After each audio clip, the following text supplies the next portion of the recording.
Yagaloo, das Musikmagazin, und heute habe ich Besuch aus Belgien, der Weltmetropole der populären Musik. Lara lacht sich schon den Ast ab. Lara und Maarten von Intergalactic Lovers. Guten Tag, how are you doing? Hello, good. Thanks for the very beautiful comment on our country, by the way. Beautiful. Yeah. I really wondered who is coming from Belgium, like music-wise. Is it just this guy with this French song? What was this? Stromae. Yeah, right. That's the only one I remember. Well, you've got Balthazar, which is really big, I guess, or big in Belgium. What does that mean? But you've got a lot of good bands coming from Belgium, like Deus, Millionaire, and Bedrugs. And actually, Belgium, I think, has got to have the most bands in Europe, I think. It seems like that. Yeah. Yeah, we really travel a lot in Germany, and I guess not gonna make me popular here, but it's like a lot of bands, a lot of nice people. But I must say that mostly, not always, I do think that bands from Belgium, for some reason I don't understand, are more interesting. Okay. Yeah. Okay.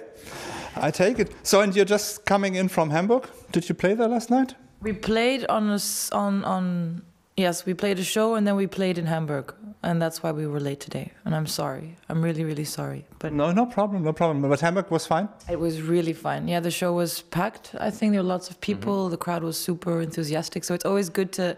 I remember the first time we went to Hamburg in the old Molotov, there were like 5 people. And then the second time you went, it was 20. And then yesterday it must have been around 200. So it's great to see that each time you come back, they bring their friends and they're there. So I guess that's a good job. That's a good sign, definitely. And one of my audience was asking me to ask you to come to Cologne. Oh. When was the last time you played in Cologne? Last time, I think it's what the Blue Shell it was named. I think it was there. Yeah. But was it? It was a time when there was war on drugs, which came up. We just came up. So it must be last year. It must be last year then. Yeah, yes. Okay, but first of all, I have to step back a little in time because the band is formed like in 2008 or something. Yeah. So it's quite a while. Yeah. So how did you guys met? So da gibt's noch 2 weitere. There are 2 other band members who are not here right now. But how did you met? And what was the beginning like? Well, we met in the Padfinders thing because Maarten used to be my leader. And der Führer. Yeah. Böse.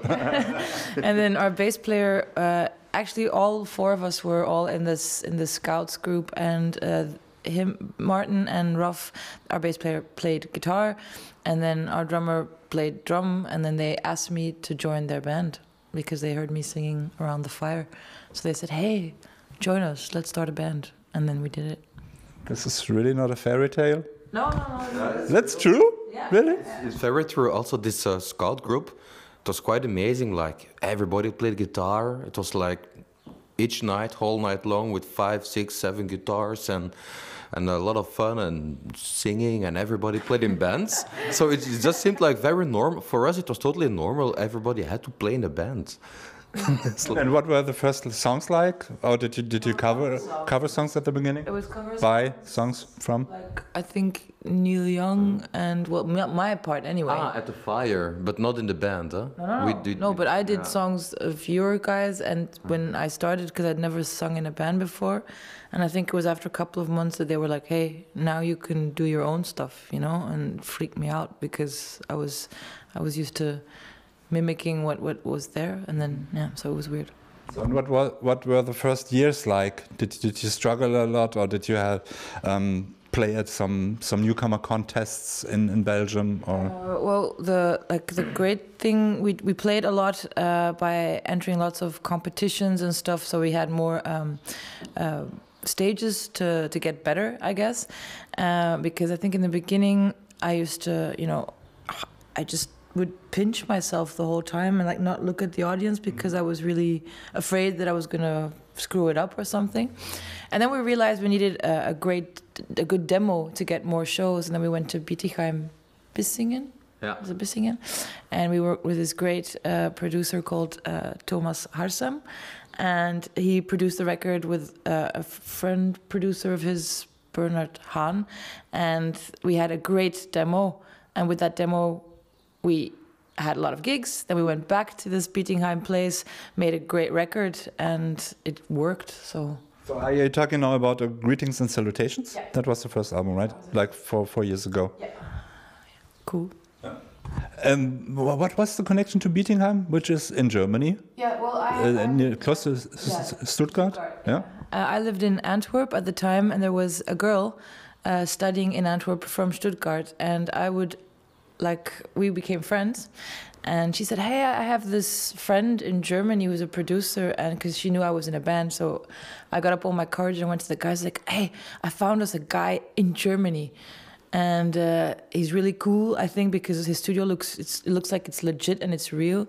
So for some reason they trusted me on this one, because normally when I come up with these kooky ideas, they're more rational and like, "Oh, we shouldn't do this." But then they checked out the studio and everything seemed in order, and then we went and it was really good. So just by meeting people, because otherwise I would have never heard of Bietigheim Bissingen ever. Me neither.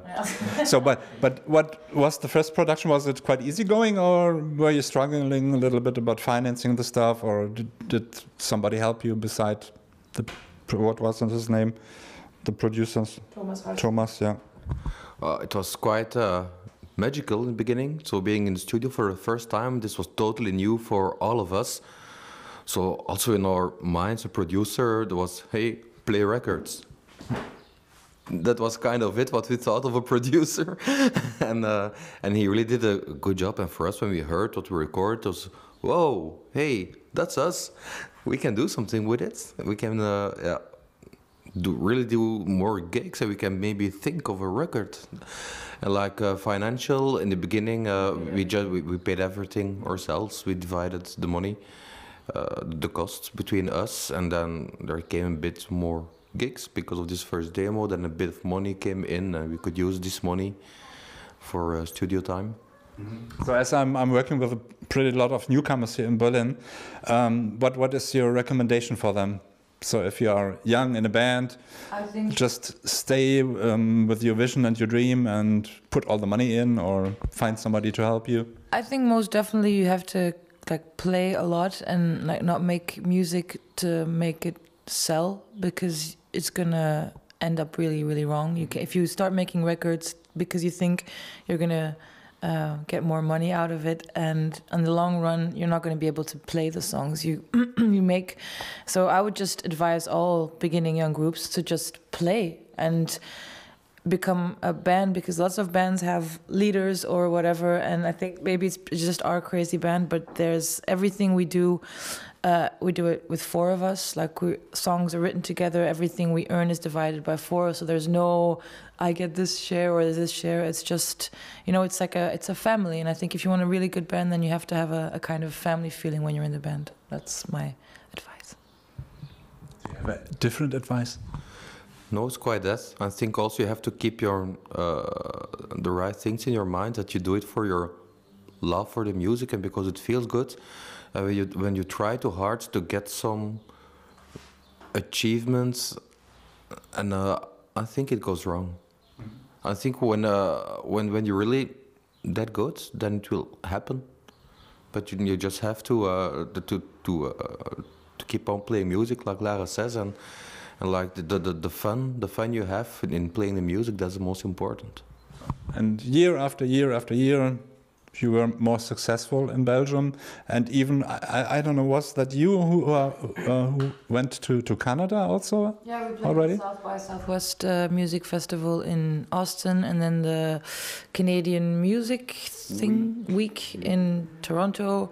Then we played Japan this year, and the Great Escape Festival in Brighton 2 weeks ago. So it's thanks to having, I think, a great management and a great booker that we're able to play in so many places. So it's can't complain. Do you notice any differences in the audience when you play, for example, in Japan? How are they? Are they just sitting and giving applause? Or what? Yeah, it's quite different. So the place where we played, they have also this kind of what's it called in English? Applausmeester. Applausmeester, ja, man versteht. And and this guy that we're used to, that after each song or something, they needed this guy to get the audience going. And then when we played there, hey, they didn't need him. Like the audience did it by themselves. They're very civilized, very and they really like to play the game. What's it? Rock, paper, scissors. Yeah. So that's because the crowd guy would just play rock, paper, scissors with like 2,000 Japanese people, which was the weirdest game I've ever seen. And they're so honest about it, you know. So after like 5-6 times, you could see 500 people stop playing because they didn't get it right. If I would be playing, I would be like, oh, I'd lie so I could be, because you could win something. They're so like they're very, very honest. Sounds crazy. Yeah, it was. So.